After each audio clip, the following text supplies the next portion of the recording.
কেন এই সিয়াম ফরজ করা হলো, কেন এত আয়োজন, মাসব্যাপী না খেয়ে থাকার এই আয়োজন কেন? This is the prime objective of siyam. এটা হচ্ছে রোজার প্রাইম অবজেক্টিভ। আল্লাহ বলছেন যে এটার মূল অবজেক্টিভ, উদ্দেশ্য হচ্ছে লাআল্লাকুম তাত্তাকুন, যাতে করে তোমরা মুত্তাকি হতে পারো, আল্লাহ ভীরু হতে পারো। এজন্য এই যে রোজা সিয়াম যে সাধন করছেন, পালন করছেন, আপনি এটা ফিল করবেন যে আমার তাকওয়ার লেভেলটা ডেভেলপ করতেছি কিনা, আমার তাকওয়া বাড়তেছে কিনা। তাকওয়া হচ্ছে এই ফিলিংসটা মনের মধ্যে আসা যে কেউ দেখে না কিন্তু আল্লাহ দেখে। কেউ দেখে না, সবার চোখকে ফাঁকি দেওয়া যায়, কিন্তু ফাঁকি দেওয়া যায় না একজনের চোখ। কার চোখ? আল্লাহর চোখ কিন্তু ফাঁকি দেওয়া যায় না।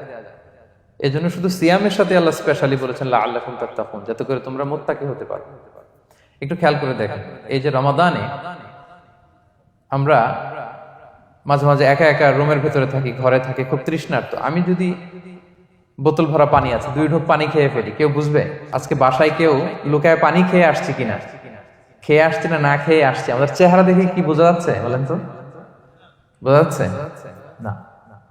আমি চাইলে ফ্রিজ থেকে বের করে মিনুম খেয়ে ফেলতে পারি, 100+ একটা ঢকঢক করে খেয়ে ফেললাম, এদিকে এসে রোজাদার সাজলাম, সবার সাথে ইফতারি টাইমে ইফতার করলাম। কেউ ধরতে পারবে? পারবে না। তারপরেও আমরা খাই না। কেন খাই না? কারণ এই ফিলিংসটা আমাদের মধ্যে আছে। কেউ দেখে না কিন্তু একজন দেখে। তিনি কে? লাআল্লাকুম তাত্তাকুন। রোজা তোমাদেরকে মুত্তাকি বানাবে। কেউ নাই, তারপর আল্লাহর ভয়ে আমরা খাই না। উমরে ফারুক রাদিয়াল্লাহু তাআলা আনহু রাতের অন্ধকারে লুকিয়ে লুকিয়ে মদিনার জনগণের খোঁজ খবর নিতেন। তো মাঝরাত থেকে তিনি পেট্রোলিং করলেন, করে ফিরে আসতেছেন। হঠাৎ দেখলেন একটা প্রাচীর ঘেরা ঘর, ফজরের আগ মুহূর্তে ঘরের ভেতরে একজন বৃদ্ধা মহিলা আর একটা ইয়াং মেয়ে কনভারসেশন করতেছে। উনি বাইরে থেকে আলতো আওয়াজে শুনতে পাচ্ছেন। কনভারসেশনটা এরকম ছিল, বৃদ্ধা মহিলা যুবতী মেয়েকে বলতেছে, মা তাড়াতাড়ি ওটের দুধ দহন করে পানি মিশায় ফেল, তাহলে মদিনার বাজারে অনেক দামে বিক্রি করা যাবে।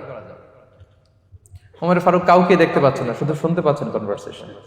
তো মেয়ে বলতে আরম্ভ করলো যে, মা আপনি কি জানেন না ওমরে ফারুক বিধান জারি করেছে, কেউ যদি দুধের সাথে পানি মেশায়, এটা যদি প্রমাণিত হয় তাহলে কঠিন শাস্তি দেওয়া হবে।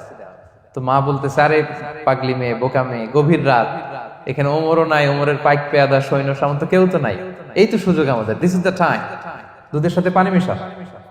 তো তখন যুবতী মেয়েটা একটা চমৎকার উত্তর দিয়েছিল, খেয়াল করে শুনে। তখন মেয়েটা বলেছিল, মা ইয়া উম্মি লাউলা রাআ উমারু লা রাআ রাব্বু উমার। মানে হে মা, ওমর যদি নাও দেখে, ওমরের রব আল্লাহ কিন্তু দেখে। সুবহানাল্লাহ। প্রিয় ভাইরা, দিস ইজ তাকওয়া। এই যে ফিলিংসটা নিজের মধ্যে, এই চেতনাটা, এটারে তাকওয়া বলে। কেউ দেখে না কিন্তু কে দেখে? আল্লাহ দেখে। তাহলে লাআল্লাকুম তাত্তাকুন, রোজা রাখলে তোমাদের মধ্যে তাকওয়া বাড়বে।